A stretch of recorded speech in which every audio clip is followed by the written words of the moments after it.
Hello, friends. Welcome to Time Out with Noelle Janae. This is a weekly Christian lifestyle podcast that focuses on the Bible, adulting, and all things culture with a Christian perspective. I am your host, Noelle, and thank you so much for timing out with me. Here's what you can expect on today's episode. Conversely, those passages employing the divine name, the Lord, Hebrew Yahweh, depict a deity who is intimately involved in the action, including grieving over human wrongdoing, regretting having made humankind, personally closing the ark as the inundation begins, and taking pleasure in Noah's sacrifice following the flood. Other differences include the duration of the flood, 40 days, or in Genesis 7:17, or 150 days in Genesis 7:24. The number of each. What is up, guys? I hope you are having a great day, a great night whenever you're listening to this. I am Noelle. Welcome back to the podcast. Today is a very exciting episode. I have done so much research for this episode. Today, we're going to be having a new installment of Bible versus Mythology, aka my favorite series we do on here.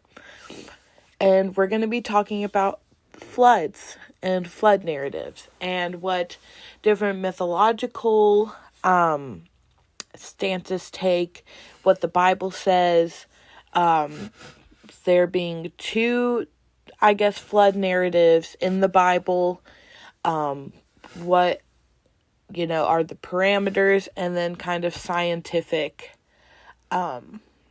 accounts, or not scientific accounts, but scientific evidence for the flood. So, I'm excited. Let's start. I'm just going to start with a word of prayer real quick, and then we'll get into it. So, dear Jesus, we thank you today. God, I thank you for all the people who are going to listen to this episode. Help me to say the words that you give me and to convey the correct information, and that everything I say will point to you, and that we will learn something new out of this whole episode today. And I pray all of this in Jesus' name. Amen. So, first of all, let's go over a definition and kind of set some parameters. So, a flood narrative is pretty much in every mythological canon. So, it goes from not just the Bible, but Mesopotamia. I think the Greeks have one, Egyptians, Indians, Native Americans, all the peoples, Chinese. So pretty much every mythological canon has one. A flood myth is also known as a deluge myth. Any of numerous mythologies in which a flood destroys a typically disobedient population. Myths of a great flood or the deluge are widespread over Eurasia and America. The flood, with a few exceptions, is an expiation by the water, after which a new type of world is created. Expiation means the act of making amends or reparation for guilt or wrongdoing, atonement. So basically, the flood, people have been disobedient. God, or in other mythological cases, little g gods, get angry, and then they decide to flood the entire world and make something new. So, I'm going to go through and read the biblical account of the flood. I have my Bible with me right here. I'm reading from the Christian Standard Bible from Hosanna Revival, which I got at Ollie's for $20. And it's so cute. I'll post a picture of it on the podcast Instagram. Also, I'm sorry if I sound a little congested. I'm currently dealing with a cold. Let's see. So, we're going to go down. Should I start with God warning? No. Yeah. Okay, we're going to go ahead and start in Genesis 6. So, pretty much what has happened is God has created man and, goes through Adam, Eve, then their sons, and then their kids, and now we're to Noah. So what has happened right before this is that the sons of God are different to the Nephilim, I think. So the sons of God, we don't know exactly, but they have come down and lied, basically slept with the daughters of mankind and had children, and they were the most powerful men of old and famous men. So they're half angelic beings, kind of, and half human.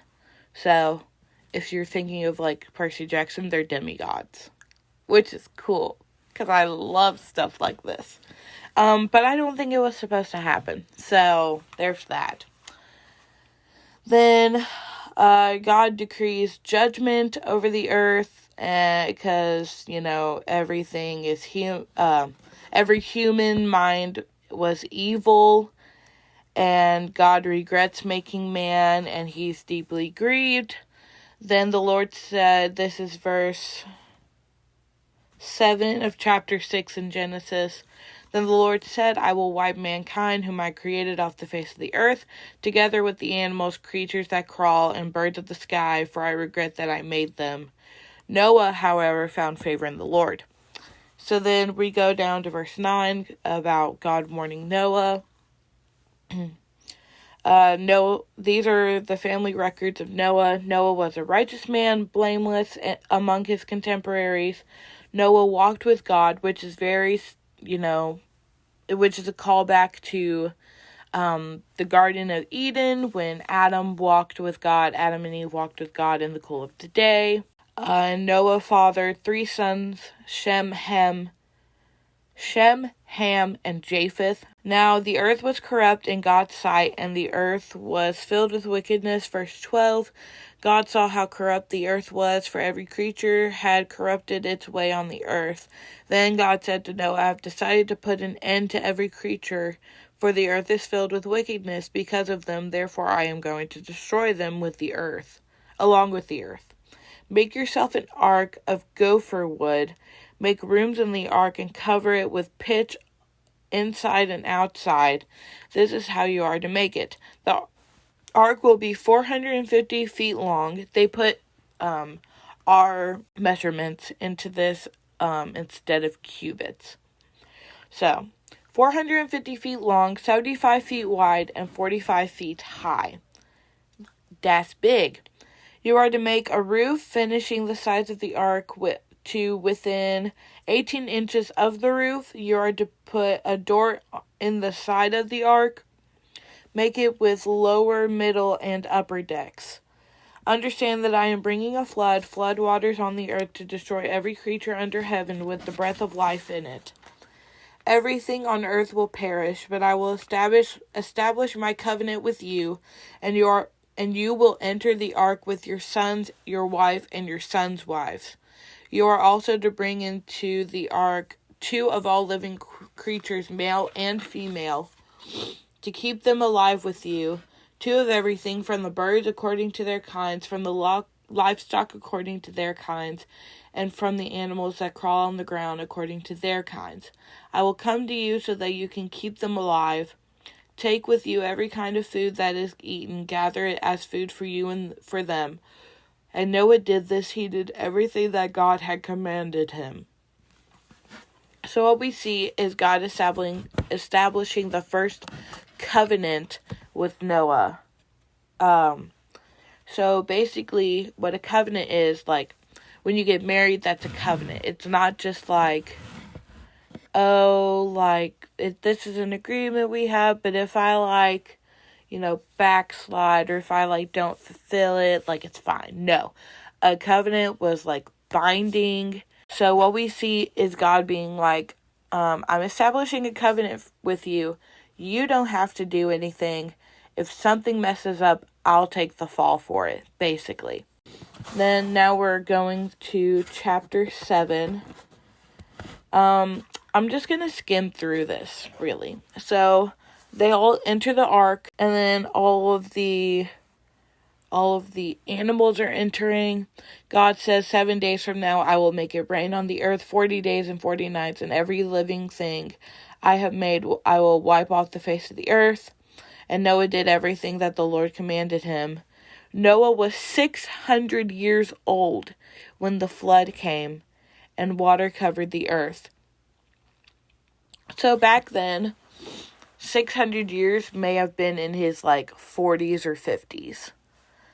Is how biblical scholars and some of my Bible professors have explained it like that. Then in the 600th year, going down to verse 11 of Noah's life, in the second month, on the 17th day of the month, on that day all the sources of the vast watery depths burst open, the floodgates of the sky were opened, and the rain fell on the earth 40 days and 40 nights. On that same day, Noah and his 3 sons, Shem, Ham, and Japheth, entered the ark along with Noah's wife and his 3 sons' wives. They entered it with all the wildlife according to their kinds, all livestock according to their kinds. So everyone's in the ark, the flood comes. And here in verse 16, those that entered, male and female of every creature, entered just as God had commanded them.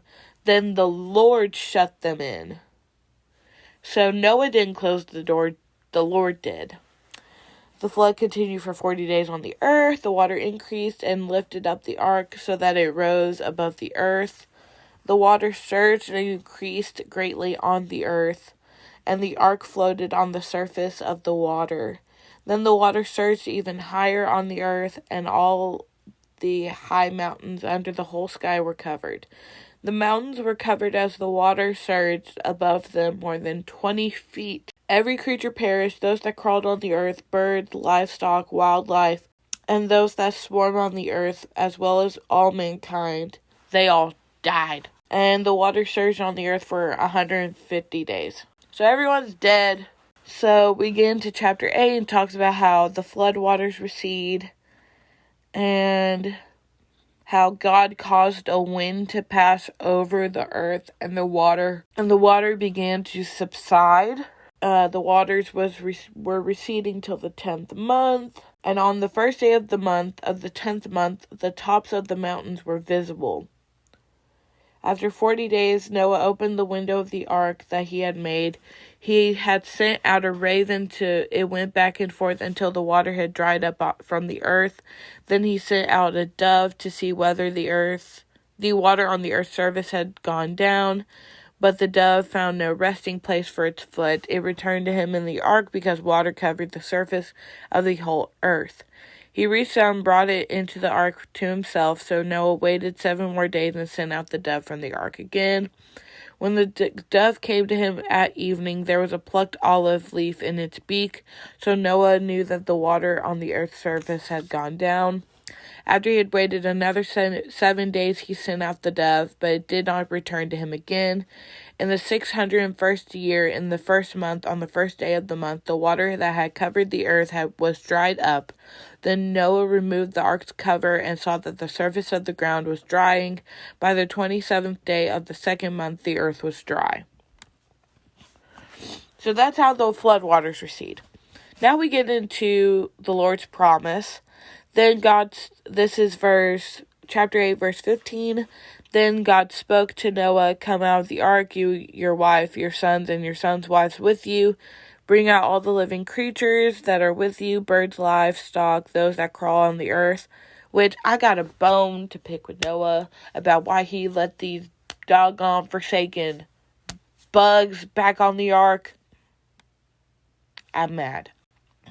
So Noah, along with his sons, his wives, and his sons' wives, came out, all the animals, all the living creatures that crawl, all the animals came out of the ark by their families. Then Noah built, this is verse 20, then Noah built an altar to the Lord.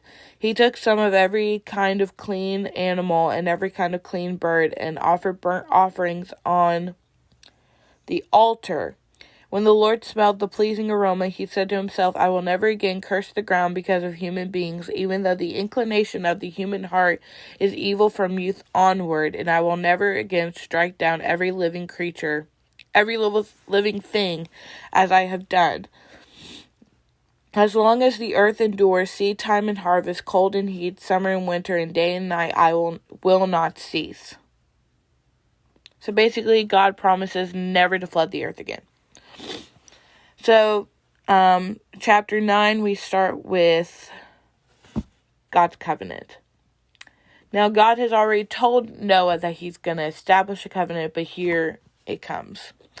God blessed Noah with his sons and said to them, Be fruitful and multiply and fill the earth. The fear and terror of you will be in every living creature on the earth, every bird of the sky, every creature that crawls on the ground, and all of the fish of the sea.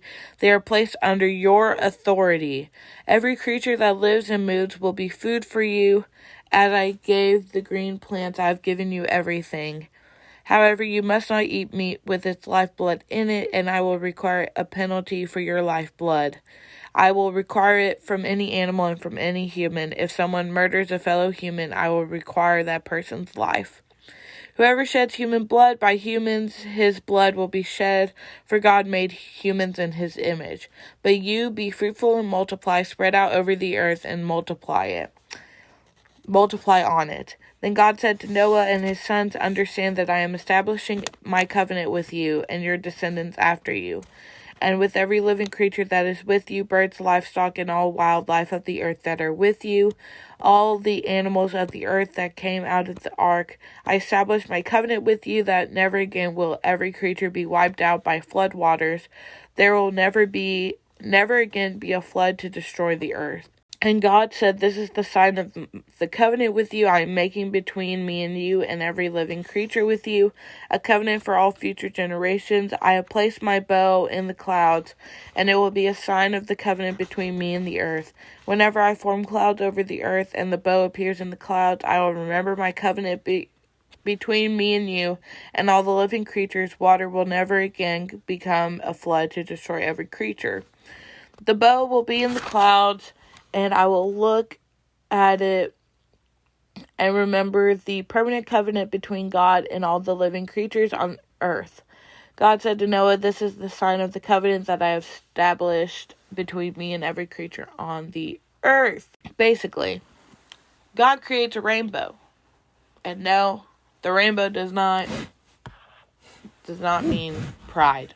Okay? No. It is the Noahic covenant that God establishes with us, and my personal headcanon about the rainbow is that whenever you see one in the sky, it's God remembering not to flood us because he's so fed up with us.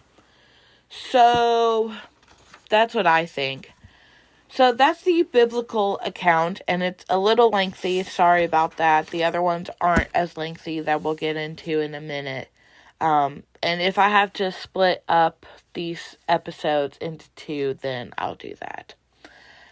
So what we see here is the Ark story. I have not been to the Ark encounter yet. I'm sure once I go, I'll have to update this episode. But I was doing some research, and sometimes in the Bible we see 2 accounts of the same thing. We see it mostly in the New Testament, because Matthew, Mark, Luke, and John all wrote the story of Jesus for 2 different audiences, but the same thing. So we see 2 distinct creation accounts in Genesis 1 and 2, 2 descriptions of Abraham's covenant with God, Genesis 15 and 17, 2 accounts of Jacob's name change to Israel, Genesis 32 and 35, 2 versions of Moses' commission to lead the Israelites out of slavery, Exodus 3 and Genesis 6. Really? I don't know about that one. Maybe it meant Exodus 6. Let me fact check this. Okay, yeah. It's supposed to be Exodus 6. So, the flood, I got this from the Bible Odyssey. So, although currently merged into a single story, different traditions lie behind the biblical account, each with its own unique narrative details and theological perspectives, including distinct divine names. Thus, those passages employing the divine name God, Hebrew Elohim, present a deity who is transcendent and systematic in carrying out the flood. The precise measurements of the ark, the age of Noah before and after the flood, and the recurring references to specific days, months, and years all seem to derive from this source. Conversely, those passages employing the divine name the Lord, Hebrew Yahweh, depict a deity who is intimately involved in the action, including grieving over human wrongdoing, regretting having made humankind, personally closing the ark as the inundation begins, and taking pleasure in Noah's sacrifice following the flood. Other differences include the duration of the flood, 40 days, or in Genesis 7:17, or 150 days in Genesis 7:24. The number of each animal entering the ark, 2 of each, 7 pairs of clean and 1 pair of unclean, and the types of birds sent to determine if the dry land has appeared, a raven and then a dove 3 times. So how do scholars interpret these differences? Earlier interpreters attempted to reconcile these differences by addressing them each individually. Thus, the apparent discrepancies in the duration of the flood were understood as different phases of the deluge, and the differing numbers of animals were interpreted as a clarification and expansion of the earlier command. As this may be, however, it is the number and character of these differences found not only here, but in numerous duplicate stories throughout the early books of the Bible that have led scholars to conclude that at least 2 distinct traditions inform the biblical account. By this view, the reason for 7 clean animals in one tradition is that Noah will offer a sacrifice following the flood, whereas in other tradition, which is often associated with priestly interests in ancient Israel, no such sacrifice will be offered, since sacrifice is the exclusive domain of priests. So basically what they're saying is, possibly because both accounts and both versions of the story don't have the clean, unclean. One has the clean animal, 7 clean, and the other doesn't, is because the other side of it with no clean animals thought that only priests were allowed to do sacrifices, and that would mess up people's views of the laws, I'm guessing, of the Jewish laws. Similarly, the variations in the description of the flood correspond to the distinct cosmological and theological perspectives of these traditions. Cosmological is pertaining to the cosmos, i.e., the known universe. The differences first emerge in the opening creation accounts, one tradition often associated with the first creation story depicts a deluge that is undoing of the very order established by God Elohim. In the beginning, as the fountains of the deep and the floodgates of heaven are ruptured, Genesis 7, reversing the separation of the waters above from the waters below. I've never thought of it like that. That was accomplished on the 2nd days of creation. Ooh. So basically what they're saying is in the 2nd day of creation, God divides the waters from above to the waters of below. And in the flood, he breaks that divide, and they all basically come meet, slapping together in the middle. That's interesting. Ooh. The other tradition portrays the flood as an extended rainstorm, and the divine as intimately involved in the action, paralleling the 2nd creation account where the deity Yahweh personally breathes life into the first human, forms animals out of the dust of the ground, fashions woman out of man's side, walks and talks with humans in the Garden of Eden, and provides them clothing following their act of disobedience. Yet it is only in bringing these varying traditions together, these differing perspectives of the divine as both powerful and personal, as both awe-inspiring and intimate, that an ultimately richer and more nuanced understanding of Israel's God emerges, an understanding that has informed the lives and faiths of countless individuals and communities throughout history. Oh my gosh, that's so interesting. I never thought of it like that. Okay, so things to think on. Definitely there. So, now I'm going to get into some of the other flood narratives. So, what we saw, I'm getting this from thetorah.com. So, the two flood stories spliced together in the book of Genesis are commonly called the Yahwistic and the priestly. So, Yahwistic is the one where he is called Yahweh, obviously. That's the one with the sacrifice. And priestly is the one where they refer to him as Elohim, and is the one without the sacrifice. So we're going to dig into the Mesopotamian aspect, the Mesopotamian flood narrative. Let me go ahead and find it. So the Mesopotamian flood narrative is from the Epic of Gilgamesh. Okay, so this is what happens.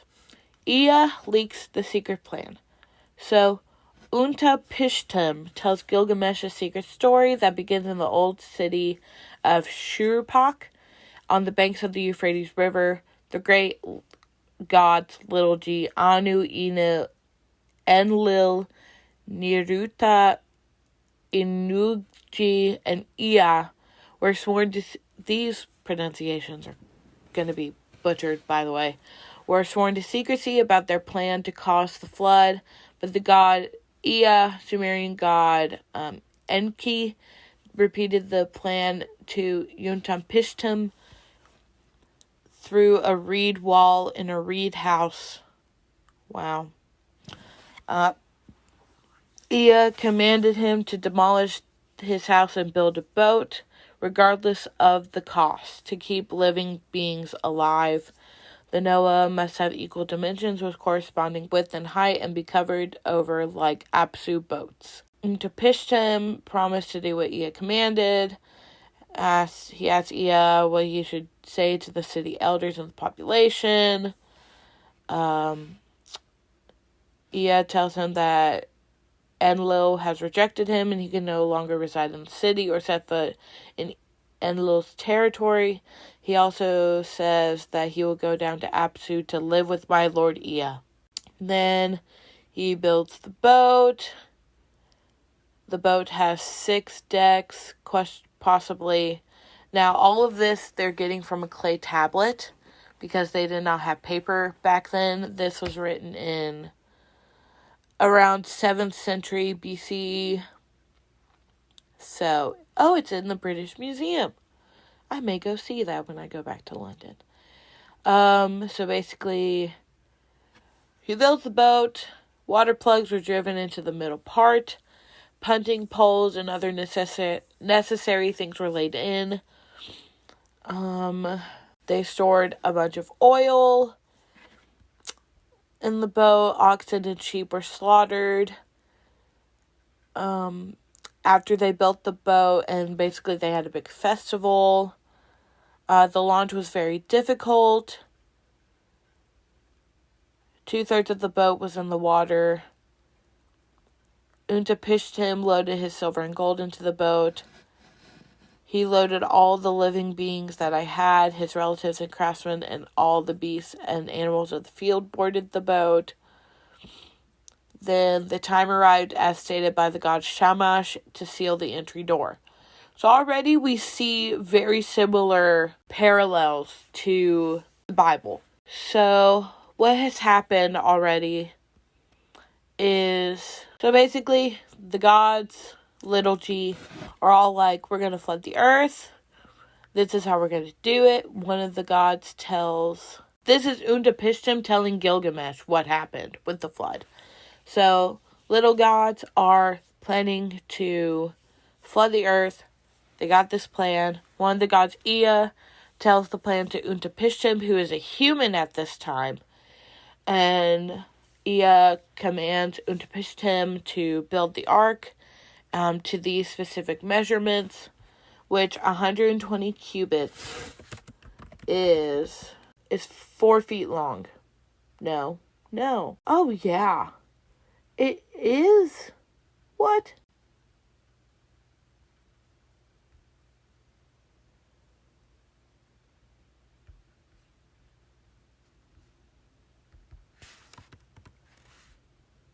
Hold on.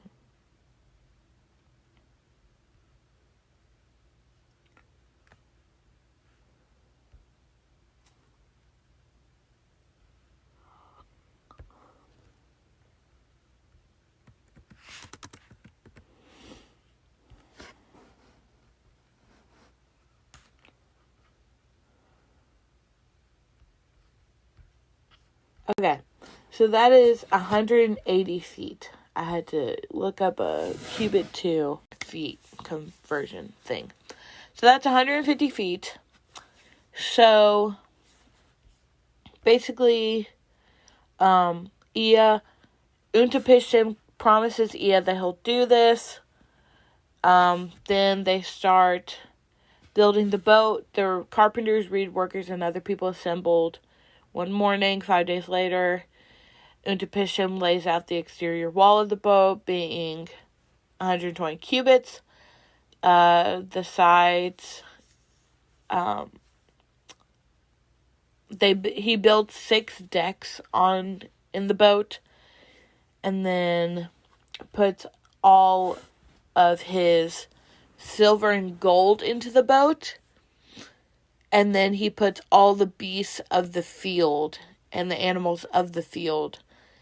And the god Shamash, little g god, seals the door. So, very similar to Noah's story. Then the storm, early in the morning at dawn, a black cloud arose from the horizon. The weather was frightful. Utnapishtim boarded the boat and entrusted the boat and its contents to his boat master, Puzuramiri. That's a word. Who sealed the entry. The thunder, little g god, Adad, rumbled in the clouds, and storm gods, little g, Shuler and Hanish, went over mountains and lands. Irigal pulled out the mooring poles, and the dikes overflowed. Dikes are what, they used to, like in New Orleans, what they used to stop the floodwaters from coming in. The Unaki gods lit up the land with their lightning. There was a stun shock at Adad's deeds, which turned everything to blackness. The land was shattered like a pot. All day long, the south wind blew rapidly, and the water overwhelmed the people like an attack. No one could see his fellows. They could not recognize each other in the torrent. The gods were frightened by the flood and retreated up to Anu heaven. They cowered like dogs lying by the outer wall. Ishtar shrieked like a woman in childbirth. I don't know why that's in there. The mistress of the gods wailed that the old days had turned to clay because I said evil things in the assembly of the gods, ordering a catastrophe to destroy my people who fill the sea like fish. The other gods were weeping with her and sat sobbing with grief, their lips burning, parched with thirst. The flood and wind lasted 6 days and 6 nights, flattening the land. On the 7th day, the storm was pounding intermittently like a woman in labor. Such interesting wording. So basically, a bunch of gods come together to make a storm, which is funny because in a future Bible versus mythology, I'm going to be talking about polytheism versus monotheism. Basically, these little g gods create this storm, and all the other gods are scared for their lives, basically. So they go up to their little heaven, and they're not even in heaven. They're in the outer wall of heaven. Their version of heaven. And yeah, okay. Calm after the storm. That's very confusing. I think I just have to read the whole Epic of Gilgamesh to get it. The The sea calmed, and the whirlwind and flood stopped. All day long there was quiet. All humans had turned to clay. Yes, because they had fashioned humanity out of clay. So I guess it's kind of like their biblical, thing where it says, from dust you came, and to dust you shall return. From clay you came, to clay you shall return. Because water and clay do not mix well unless it is kilned, which is like fire. That's basically where you cook the clay, basically. The terrain was as flat as a rooftop. Untapishtim opened a window and felt fresh air on his face. He fell to his knees and sat weeping, tears streaming down his face. He looked for coastlines on the horizon and saw a region of land. The boat lodged firmly on Mount Nimush, which held the boat for several days, allowing no swaying. On the seventh day, he released a dove that flew away, but came back to him. He released a swallow, but it also came back to him. He released a raven that was able to eat and scratch and did not circle back to the boat. He then sent his livestock out in various directions. Then he sacrificed a sheep and offered incense at the mountainous ziggurat, where he placed 14 sacrificial vessels and poured reeds, cedar, and myrtle into the fire. The gods smelled the sweet odor of the sacrificial animal and gathered like flies over the sacrifice. Then the great goddess arrived, lifted up her flies, beads is what it is, and said, "Yea, God, as surely as I shall not forget this lapis lazuli around my neck." That's a thing in Minecraft. "I shall be mindful of these days and never forget them. The gods may come to the sacrificial offering, but Enlil may not come, because he brought about the flood and annihilated my people without considering the consequences. When Enlil arrived, he saw the bow and became furious with the Igigi gods. He said, 'Where did a living being escape? No man was to survive the annihilation.'"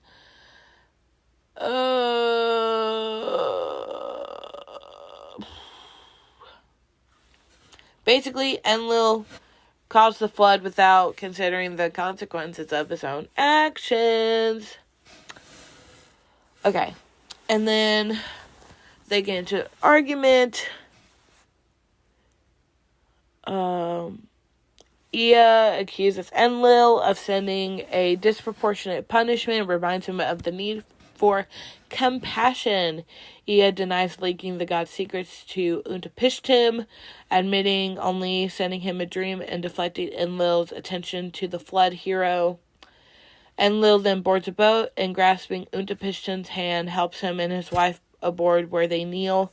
Standing between Untapishtim and his wife, he touches their foreheads and blesses them. Formerly, Untapishtim was a human being, but now he and his wife have become gods like us. Let Untapishtim reside far away at the mouth of the rivers. And he then becomes Atrahasis. So here we see basically a little G god who's jealous of humanity and how important they are to the gods, and how the gods are basically bowing down, quote unquote, bowing down to humanity, which is how a bunch of these mythological stories happen, is humans become more important than the gods, and the gods get jealous, so they enact violence and destruction and chaos on the earth in these accounts. Then I'm running out of time, actually, so I'm going to have to split this up, or maybe I'll just cover Mesopotamia versus the Bible, but if y'all want to hear about other mythological accounts, and yeah, I'm going to do that and then do the science. So now we're back to the Torah. A connection between the two stories was in fact already proposed 2,000 years ago by the first century Jewish historian Josephus, who clearly regarded them as narrating the same event. Josephus knew the Mesopotamian flood story from the work of the Babylonian priest Berosus, who had access to Babylonian cuneiform sources, but recounted Babylonian history, including supposed history in Greek for the Hellenistic world. Of course, Berosus was too late to have influenced the biblical flood story itself, but some particularly close parallels often overlooked between Berosus and the priestly version of the flood story in Genesis suggest that they shared some common tradition. There are precise dates to the flood.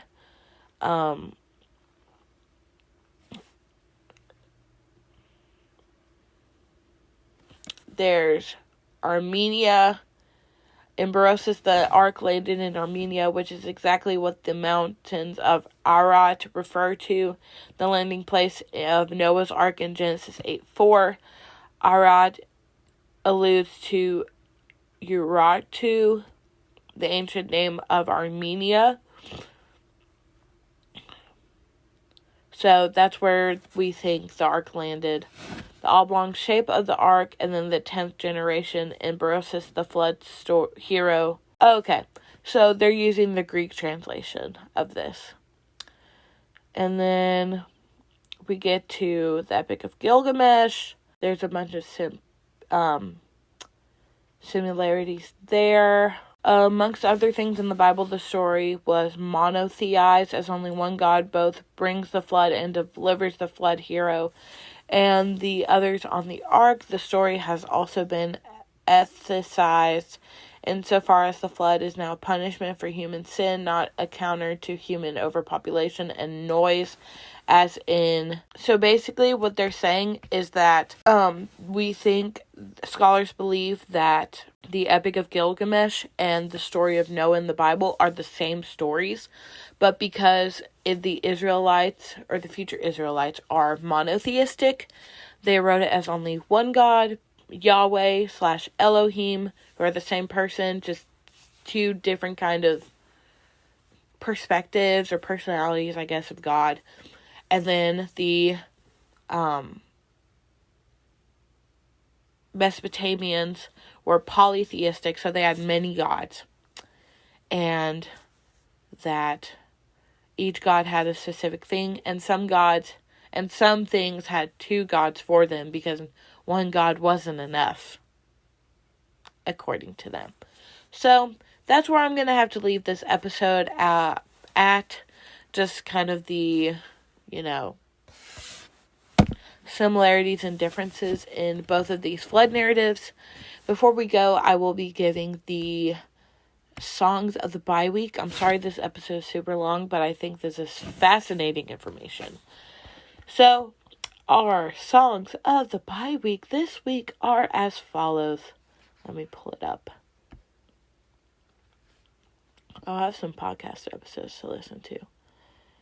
Let's see. What do I want it to be? What song have I been listening to for a while? I think We Three Kings by Tommee Profitt featuring We the Kingdom, another Tommee Profitt Christmas song. I know, but it's so good. And then Coventry Carol by Pentatonix. This is one of my favorite Pentatonix songs of all time. So, yeah, those are the songs of the bye week. And again, the playlist will be in the show notes. All of my sources will be in the show notes. And also go follow the podcast on Instagram at TimeNoelPod. And next week, we will be talking about... I believe the next episode is about the Great Emu War. And I'm just going to leave it at that. And other weird moments in history. So I'm just going to leave it at that. No description. No explanation. You will just have to see. So I hope you guys have a great night, a great day, a great morning, a great afternoon. Whenever you're listening to this, I've been Noelle Janae. And I hope you have a fantastic day.